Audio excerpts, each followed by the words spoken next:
Siman Chavbet, sommes à la page 268, 12e ligne, Vehinel Mala. L'Admor Zaken se plaint dans Siman de ceux qui le sollicitent pour obtenir des solutions à leurs problèmes matériels, la santé, la parnassa, la famille. Lola Chachamim Lechem. Ce n'est pas la fonction des Chachamim que de conseiller pour ces domaines, ces différents domaines matériels, c'est plutôt celle des Nevi'im, celle des prophètes. Bien sûr, nous savons que les Nevi'im ont cumulé ces deux fonctions, Chacham ve Navi, mais dans sa grande modestie, l'Admor Zaken ne se présente pas comme un Navi, comme un prophète.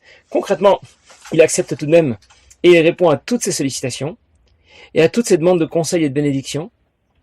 Et on comprend qu'il y a là une reconnaissance tacite, qu'il est bien lui aussi un Navi. Il reconnaît implicitement qu'il est bien un prophète et qu'il accepte, quand il accepte de donner des conseils à ceux qui venaient l'interroger pour ces différents problèmes matériels. L'Admor Zaken expliquait qu'un Chacham devait être consulté pour savoir comment progresser dans Avodat Hashem, comment procéder pour faire tchouva, comment développer plus d'amour, de crainte pour Dieu. En résumé, pour des sujets matériels, c'est un Navi qui sera consulté, un prophète. Pour des sujets spirituels, c'est un Chacham qui sera consulté, un sage, un Rabbi. Le Rabbi se présente ici plutôt comme un Chacham, même si implicitement, comme je viens de le dire, il reconnaît aussi être un Navi. L'Admor Zaken va nous expliquer que dans tous les cas, avant de consulter un Chacham ou un Navi, il faut d'abord se préparer. Comme avant de s'adresser à Kadosh Baruch Hu au moment de la tefila. Il faut d'abord se préparer, on se trempe dans un mikvé, on donne la tzedaka, on apprend un peu la chassidoute. Et après cette préparation, on peut s'adresser à Kadosh Baruch Hu. Et bien avant de s'adresser à un chacham ou à un navi, il y a aussi un préalable indispensable. Il faut d'abord faire tchouva, accepter le reproche de Kadosh Baruch Hu avec amour. Et c'est ce qui nous permet c'est le préalable obligatoire, indispensable, avant de pouvoir s'adresser au chacham ou au navi. Un des chassidim des générations précédentes donnait l'exemple suivant. Le fils accepte les reproches de son père avec intelligence, avec amour, parce qu'il sait que son père ne veut que son bien. Mais imaginez maintenant que cet enfant, qui se fait frapper, dit à son père qui est en train de le corriger. Une seconde. Et son père lui dit quoi? Qu'est-ce qui se passe? Il dit, je voudrais embrasser le bâton avec lequel tu me frappes. Quand il lui dit ça, il lui montre qu'il a compris. Il sait qu'il s'est mal comporté et que son père le corrige pour son bien. Que fait alors son père? Il s'arrête de le frapper. C'est plus la peine, il a compris la leçon. Et c'est dans cet esprit que l'Admor Zaken demande de ne pas tourner le dos à Kadosh Baruch Hu pour chercher une solution à nos problèmes ailleurs.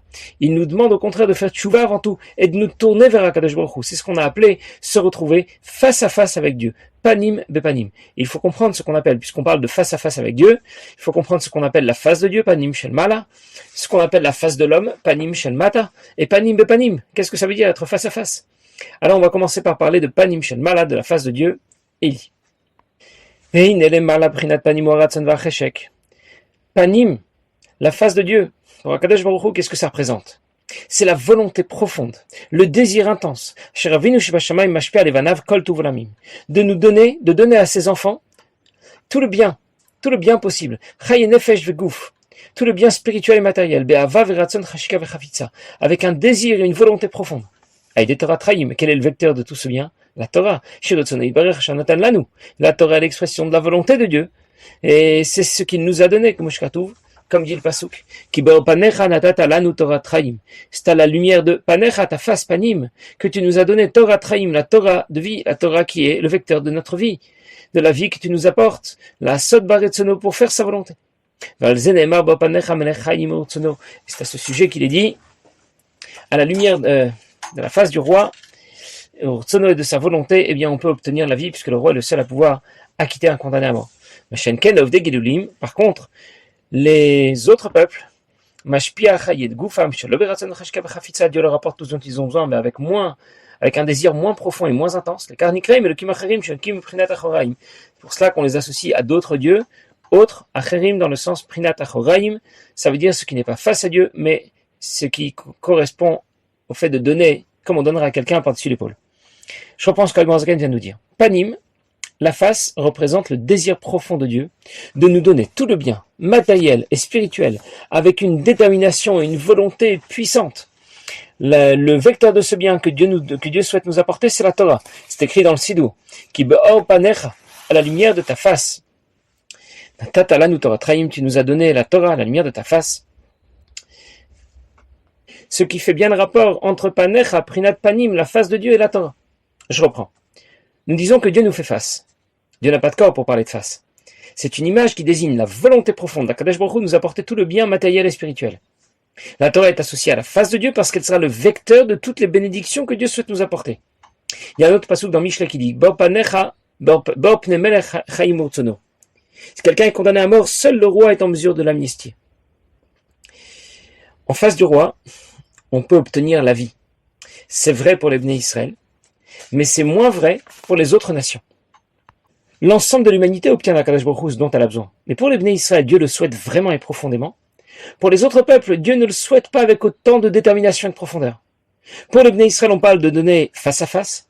Pour les autres nations, on parle de donner et pas derrière l'épaule. L'Admor Zaken avait déjà rapporté cette idée dans les Amarim, Chalek Rishon, la première partie du Tanya, par Ekrav Bet. Et il avait expliqué ce que voulait dire Achoraim, Pnimiut. Ça veut dire que je peux apporter à quelqu'un ce dont il a besoin pour deux raisons différentes. Soit je cherche vraiment à lui donner ce qui lui manque, il s'agit de Prinat Panim. Soit je ne cherche pas vraiment à lui donner ce qui lui manque, il s'agit de Prinat Achoraim. On engraisse les oies. Ce n'est pas pour les nourrir, c'est pour pouvoir les tuer et les manger. Imaginez quelqu'un qui est assis sur un fauteuil. Dès qu'il a soif, on lui apporte de l'eau. Dès qu'il a faim, on lui apporte une petite collation. Un médecin est disponible pour l'aider s'il faisait un malaise. Qu'en pensez-vous? On s'occupe bien de lui, n'est-ce pas? Maintenant, je vais élargir un peu le focus. Et je m'aperçois qu'il est en réalité dans une cage de verre. Nous sommes au tribunal. Il y a 2 policiers à côté de lui. C'est dans ces conditions que s'est déroulé le procès d'Eichmann en Eretz Israël. On a pris soin de lui. On lui a donné tout ce dont il avait besoin. Mais c'est uniquement pour qu'il puisse être présent à son procès et que l'on finisse par le condamner et l'exécuter. Akadosh Baruch Hu apporte à l'ensemble de l'humanité ce dont elle a besoin. Prinat Panim, c'est lorsqu'il cherche vraiment à donner aux Bnei Israël ce qu'il leur est nécessaire. Prinat Achoraim, c'est lorsqu'il ne cherche pas vraiment à donner aux autres peuples ce qui leur manque. Hachem souhaite seulement qu'un monde équilibré puisse fonctionner, pour que dans ce cadre, les Bnei Israël puissent pratiquer Torah Mitzvot. Nous avons la préférence d'Akadosh Baruch Hu, il nous a choisis, et ce n'est pas seulement parce que nous respectons Torah Mitzvot, c'est tout simplement parce que nous sommes ses enfants. Nous sommes appelés dans la Torah Béni Bechori Israël, le fils aîné de Dieu. Et Dieu nous aime et nous préfère pour une raison qui ne s'explique pas, qui est ancrée au plus profond du divin, comme on ne peut pas expliquer pourquoi un père aime ses enfants. En même temps, il nous demande d'être la lumière des nations, de guider l'humanité sur le bon chemin. Il faut donc créer le monde, et le reste de l'humanité, la Shevet Yitzhara, mais pas parce que Dieu souhaiterait l'existence du monde et de l'humanité en soi. Tous les autres peuples doivent exister parce que nous devons être la lumière des nations, guider l'humanité dans la bonne direction. Les autres peuples sont les premiers à donner des leçons de morale, à nous parler d'égalité, de démocratie. Mais une analyse rapide de leur histoire révèle très rapidement qu'auparavant, tous ces autres peuples n'étaient qu'une bande de barbares et de sauvages cruels. On ne compte plus dans l'histoire les guerres, les massacres et les atrocités. Et ils veulent nous donner des leçons de morale. Alexandre est appelé Alexandre le Grand. Quelle était sa grandeur exactement? Il a conquis de grands territoires. C'était un grand stratège. Mais on a oublié que c'était surtout un barbare assoiffé de sang, un terroriste, un grand sauvage. Dans une guerre, il y a toujours des morts au combat, c'est normal.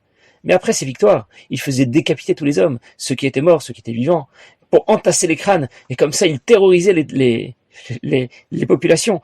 Voilà qui était vraiment Alexandre le Grand. Et nous devons, nous, être la lumière des nations, transmettre au monde des valeurs de morale, d'éthique, même lorsqu'il s'agit de faire la guerre.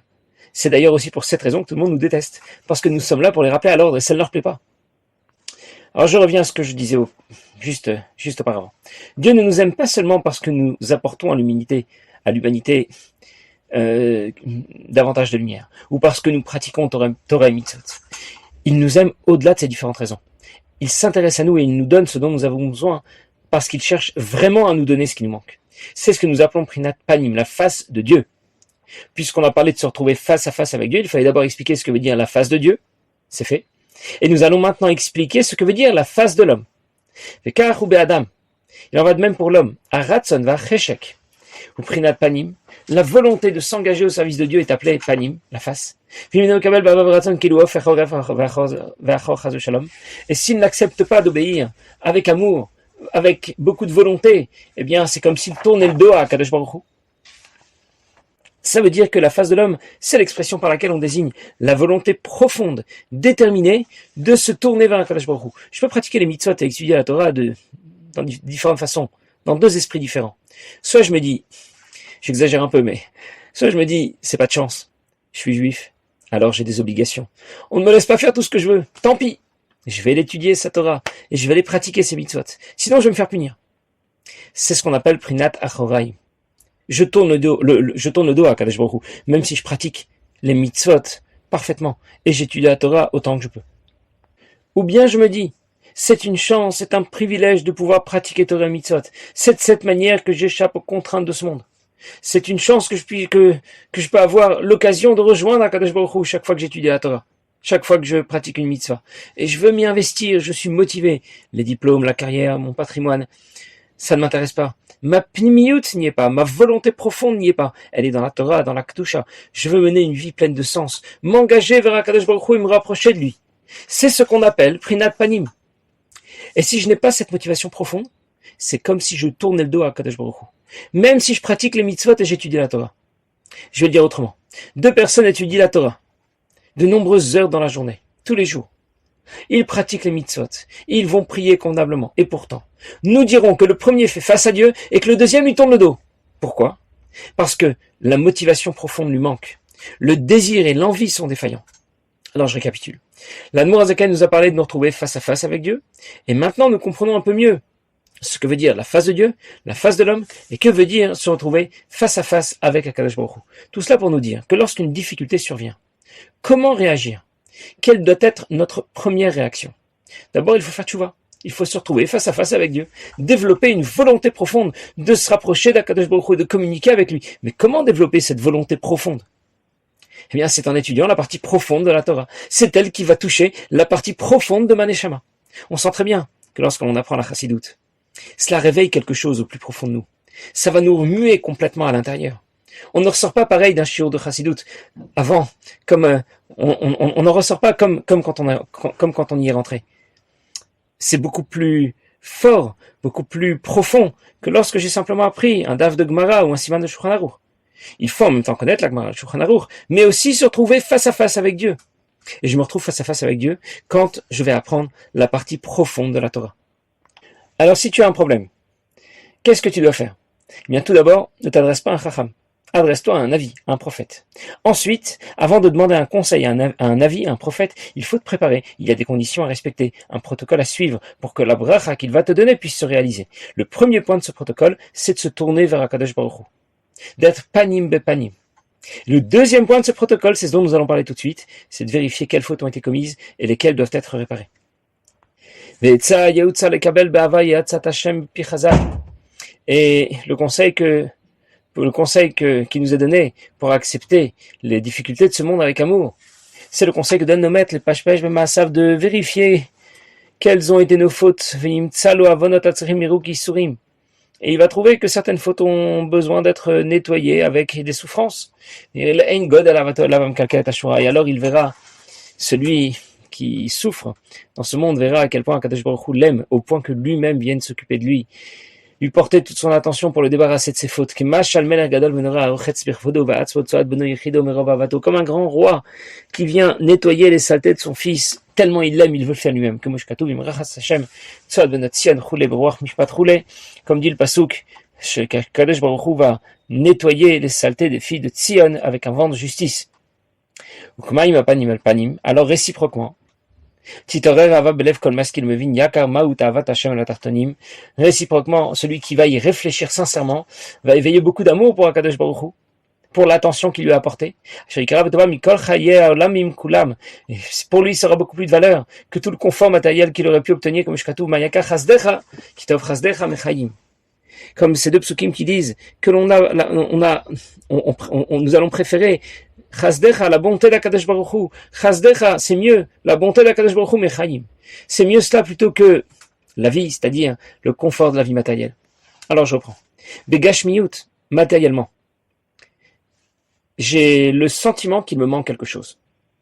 Qu'il me manque la santé, la parnassa, les enfants. Mais Beruchaniyut, j'ai le sentiment de me retrouver plus proche de Dieu. Dieu réprimande ce qu'il aime. Et Asher Yehav Hashem Yochiach. Pour nettoyer un vêtement, il faut le secouer et le frotter. Ça secoue un peu le vêtement, mais c'est de cette manière que le vêtement sortira propre. Et le choix ici est clair. Je peux préférer avoir un maximum de confort dans la vie, même si je serai plus loin de Dieu.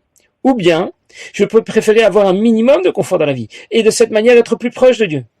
L'Admour HaZaken donne l'exemple d'un roi qui aime tellement son fils, qu'il s'occupe lui-même de nettoyer ses saletés. Quand on considère de cette manière les soucis de la vie, alors on va développer réciproquement un amour pour Akadosh Baruch Hu extrêmement profond. J'ai mal, mais je sais que c'est pour mon bien. Je vois cela comme une marque d'affection d'Akadosh Baruch Hu, qui veut me débarrasser de toutes mes fautes. Et réciproquement, je vais l'aimer moi aussi. Je préfère que Dieu m'accorde son attention, qu'il me montre son amour, plutôt que d'obtenir simplement tout le confort matériel. C'est bien d'être riche, en bonne santé et entouré de sa famille. Mais si Dieu a décidé dans mon intérêt que je vienne à manquer dans l'un de ces différents domaines, je sais que c'est pour mon bien.